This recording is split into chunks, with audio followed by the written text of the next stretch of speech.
আসসালামু আলাইকুম রহমতুল্লাহি ওয়া সুখের বাড়ি সুখের সংসার সাজাইয়া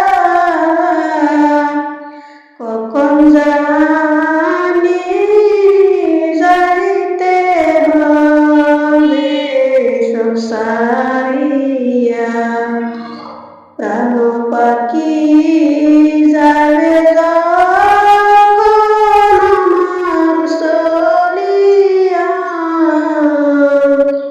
লাশটি আমার